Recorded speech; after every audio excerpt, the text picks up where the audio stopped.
адам баласының негізгі бұл дүйнөгө келгенде миссиясы, мунун негізгі милдети, максаты бул кызмат өтөш. Качан гана адам баласы бирөөгө кызмат кылып, ошол кызмат кылгандагындай өзүнү толук кандуу мындай бактылуу сезе алат да, бактылуу сезе алат. Мен ошондой түшүнөм, бул кызмат деген бул биздин жашоодогу негизги миссиябыз. Мисалы менен ала турган болсок, бизнесменди алып көрөлү. Мен мисалы мындай идеалдуу бизнесмен деп эмнени көргүм келет? Ошол кызмат темасында да. Идеалдуу бизнесмен бул ушул бизнесмен болуш керек. Ал ошол эң бир мыкты компанияны жоктон бар кылган, адамдарга жумуш орду менен камсыз кылган. Ошол ишинде иштеп жатып, адамдар ошол айлык алып, үй бүлөсүн багып, ошол убакта жаңы өнөрлөрдү, жаңы нерселерди үйрөнүп, өзүнү турмушта реализация кыла алган площадка түзүп койгон адамда. Андан сырткары бизнесмендин мисалы ал эгер өндүрүүчү болсо чыгарып аткан продукциясы элибиздин социалдык маселесин чечип, турмушун жеңилдетип атыш керек. Ал акча тапкандан сырткары негизги маселе бул элдин турмушун жеңилдетиш керек. Бул кызмат. Андан сырткары акча тапкандан кийин акчасы табылса бүт баары жакшы болуп. Ал сөзсүз түрдө бир бизде баягы шариатта 2,5% дейбиз, бирок 10%га чейин, 20%га чейин, 50%га чейин кайрымдуулуктун дагы ошол эң бир мыкты биздин чыган балдарыбыздын бирок ата энелердин мүмкүнчүлүгү чектелип калган, же болбосо ата энеси жок балдарды, мисалы, алардын билим алышына же илим алышына себепчи болуш, же бир өнөр үйрөнүшүнө, бир кесип үйрөнүшүнө себепчи болуш, же болбосо бир ооруп жаткандардын ден соолугунун жакшы болушуна себепчи болуш.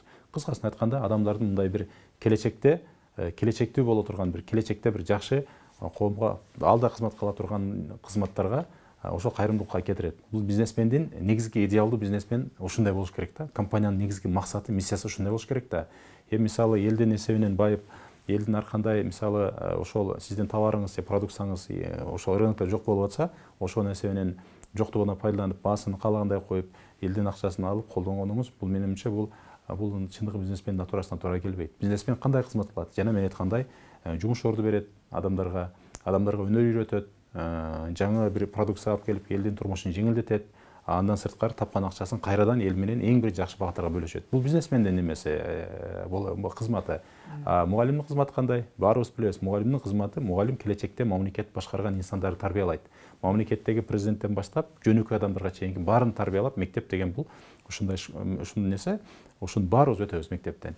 Демек, мектепте ошол баланы жөн эле мамлекет бекитип берген программаны окутуп койбостон, ал жерде сөзсүз түрдө баланы ошол бул мындай турмушта адам кылып калыптандырып, ошонун жөндөмүнө жараша багыт берип, сиз бул жака барсаңыз келечегиңиз болот экен деп багытын көрсөтүп берип, анан ошол эртеңки күндө ошол мектепте алган негизги баягы фундаменттик көз карашы менен, багыты менен эртеңки күндө өзүнү толук кандуу ишке ашырып, ал дагы элдин пайдасын жараган, кызмат кылган инсанга айланыш керек да. Ошол инсанга жеткире алса, коомго кошкон салымы ушул болот. Эми мисалы көп жерде угуп жүрөбүз да, мектеп мугалимдери же университет мугалимдери бизде айлык аз, биздин социалдык абал начар деген сөздөрдү айтат да, бирок бул жакта эң кымбат, эң улуу нерсе турат да, адам тарбиялоо деген маселе турат. Адам кандай адамдар тарбияланат, маселе ошондо да. Элестетиңиз, сиздин өмүр бою алган айлыгыңыздын бир жакшы кадр чыгып, элге ушундай бир пайдалуу кадр чыкса, сиз өмүр бою ошого сыймыктанасыз, сиздин коомго кошкон салымыңыз ошол. Ошондуктан бул илим берген адам шариатта дагы, Аллах алдында дагы өтө бир кадыр бартуу, өтө бир кымбат жумуш да. Көп адамдар мынтип ойлойбуз. Кызмат кылыш үчүн сөзсүз статус керек, полномочия керек. Же мамлекет айлык төлөп бир жерге кызмат кылып отурушубуз керек, анан кызмат кылып баштайбыз. Алар кызмат кылат, ачык айкын көрүнүп турат. Бул түшүнүктүү маселе. Бирок эч кандай кызматка, эч кандай статусту албай туруп, полномочияны албай туруп, жөнөкөй фермер болуп туруп, жөнөкөй малчы болуп туруп, жөнөкөй айылдын жараны же болбосо көчө шыпырган адам болуп, тазалыкта иштеген адам болуп туруп деле кызмат кылсаңыз болот да. Мисалы, биздин айдоочуларыбызды алайлы. Айдоочулар дагы өтө жооптуу кызматта жүрүшөт. Өтө жооптуу кызмат. Адам ташыгандар адамдын өмүрүнүн үчүн жооптуу, жол үчүн жооптуу. Эгерде ушул кызматты мыкты аткарса, убагында келсе, убагында жүрсө, албетте адамдар ыраазы болот, анын маселе чечилет. Мындай жатканда биз ушундай ар бир деңгээлде ар адам ар кандай кызмат кылат да. Ошондуктан биз ар бирибиз кызматкер деп эсептешибиз керек да. Ар бир адам бул жашоодо кызматкербиз. Ар бир адам үй бүлөнүн алдында, ата эненин алдында, коомчулуктун алдында, же болбосо кылган ишибиздин арты менен биз кызматкербиз. Ушул айлык алып акча тапкандан сырткары дагы биз кызматкербиз. Ушундай түшүнүктө калыш керек. Анан эми ал президенттен баштап биздин жогорку кеңештин депутаттары, министрликтер, тармактын начальниктерди алып караганда, албетте ал жерде мындай анык багыттар аңытылган, кылган милдеттер аңытылган. Ошол жерде алар мыкты кызмат кылыш керек. Көп адамдар бар. Эмне үчүн мамлекетке жумушка киресиң? Эмне үчүн сен жоопкерчиликти алышың керек? өзүң үчүн жашабайсыңбы, өзүң үчүн эле жашабайсыңбы деген адамдар көп аябай. Эми тилекке каршы ошол идеологиянын жоктугунан, ошол адамдын чыныгы, адамзаттын чыныгы, инсанияттын миссиясын так билбегендиктен, биз өзүбүздүн ордубузду билбегендиктен ошондой түшүнүктөргө калыптандык да. Муну биз буюрса кайрадан ошол адам баласы бул дүйнөгө бир максат менен жаралган, кызмат деген.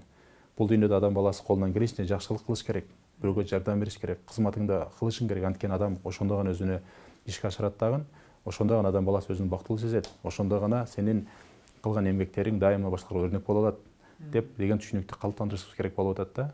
Ошол волонтерство деген ООН, Организация Объединенных Наций да. ООНдо волонтерство деген атайын түшүнүк бар. Бир социалдык проект ишке ашырганда сөзсүз волонтер чакырат, ыктыярчыны чакырат да.